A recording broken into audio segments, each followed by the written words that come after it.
In this episode of DIY Dorm It Yourself, I'm going to be showing you how to make these really cool frame collages that I've seen on Pinterest and just all over the internet in general. And basically, a frame collage is a collage made out of frames that hold anything but pictures, so cork boards, chalkboards, maybe some fabric. It really doesn't matter. It can be whatever you want, and then you just arrange them up on your wall in a kind of eclectic looking collage. You seem so nice, touching my feet, you thought. I got all my frames from a local flea market, and a flea market is a great place to go looking because you can find some really beautiful, interesting frames for really cheap. You can get simple frames like this that are pretty small for anywhere between $1 to $3, or you can find really big, beautiful, ornate frames like this one for anywhere between $20 and $25. Not ashamed of it.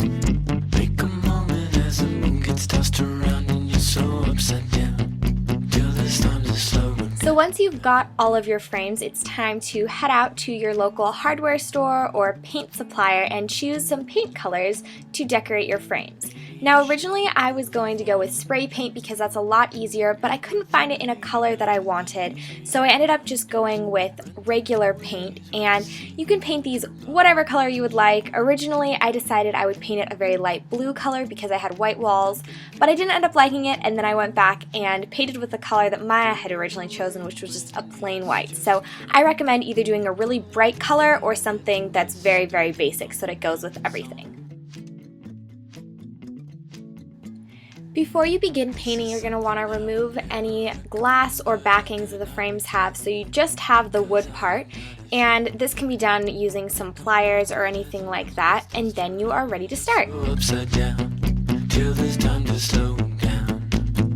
This is something I could never understand because I'm never sure, and I've never had a plan. But I'm certain as the moon gets tossed around that we don't make a sound. And for anyone wondering, the paint color we used was Benjamin Moore's Dune White. And a little tip my dad taught me: before painting, always apply lotion to your hands so that the paint will come off of them more easily. And after that, you're ready to get painting. So since I'm using regular paint, I'm going to start by putting some into a paint tray, and then using a combination of regular brushes and roller brushes, I'm going to be covering all of my frames, and I'm giving them each a good 2 coats, making sure to let them dry completely in between.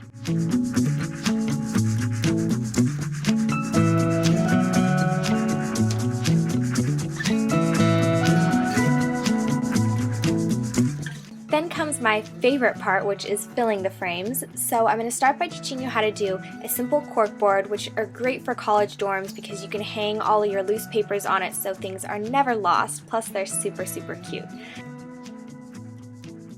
If you plan on filling a small frame with corkboard, it's really easy. Just cut the corkboard to size and then place it in the frame and replace the backing, and you have your little corkboard. However, for a larger corkboard, you're going to want to make sure it has a really strong backing, and a lot of larger frames don't come with that, so I had my dad cut a piece of plywood to size. But if you don't have a parent who can do that for you and don't have the tools to do so, you can go to a local hardware store and they can do that for you. Then we just glued the corkboard to the backing and put on the frame, and then just turned it over and nailed it in place. So surrounded.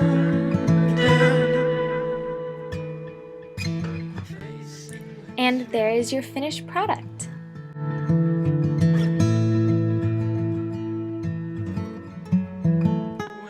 Another fun thing to fill your frames with is chalkboard, and these are great because you can write little notes, not to mention they have a really cool kind of vintage vibe to them. The first step is to cut a piece of wood to fit the frame. Now, if you do not have a father who used to be a carpenter, then you can just go to a local lumberyard and give them the measurements and they will cut it for you. But if you happen to have a father, it's a great bonding experience right before you leave for college to build something together. So anyway, he helped me with that, so thanks, Dad. And then I'm going to go ahead and sand the wood, which is totally optional, but this is going to create a nice smooth surface for the chalkboard paint to go down on. Then taking a wood primer, which, as you may have guessed, like an eye primer, will even out the surface you're applying the paint to again prevent any graininess. Once that's dried, I'm going to go in with my chalkboard spray paint, and I got this again at a local hardware store, and just give it a good 2 or 3 coats, waiting about 15 minutes in between, and just like that you have your completed chalkboard. This confusion, is it really I think this next filling is my favorite, and it's 2/3 corkboard, 1/3 chalkboard, and this way you can kind of pin stuff on the top half and then write things like maybe have a calendar on the bottom half, and I think it really makes the most of a large frame like this. So basically follow the same steps of spreading the glue around the corkboard and around the back of the chalkboard.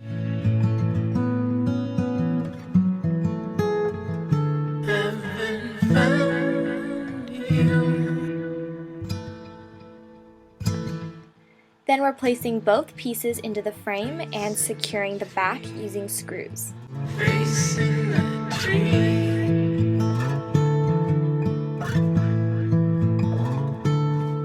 Then flipping the frame over, we're just going to smooth down the corkboard and kind of press everything into place. And then to mask the seam where the two meet, I'm going to be cutting a piece of ribbon, and this I just got at a local craft store, and applying that along the seam. And you're welcome to use bright colored ribbon, that could be really fun, but I just went with a simple black and white one to keep with a very minimalist theme. And that's the completed board. I don't wanna be old, I don't wanna be tired. I don't wanna be just remembered as the boy you want. This next idea is to fill it with some kind of fabric, and this is great because it can stand alone, or if you replace the glass covering, it can be used as a dry erase board, which is super cool. Again, for this board, you're going to want to begin with a piece of wood cut to size to fill the frame.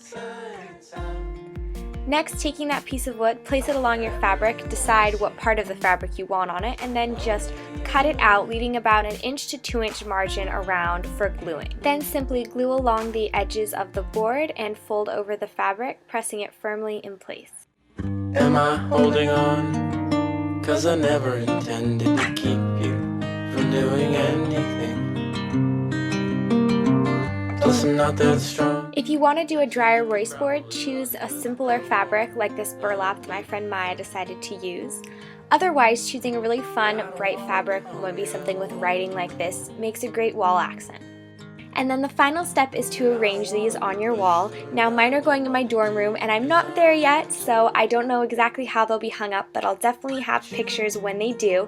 So for now, I'm thinking of an arrangement like that, but I'm really not sure. So I hope you guys enjoyed this DIY video. I put a ton of time and effort into it. If you try it out and make your own frames, make sure to send me a picture. I would love to see how they came out.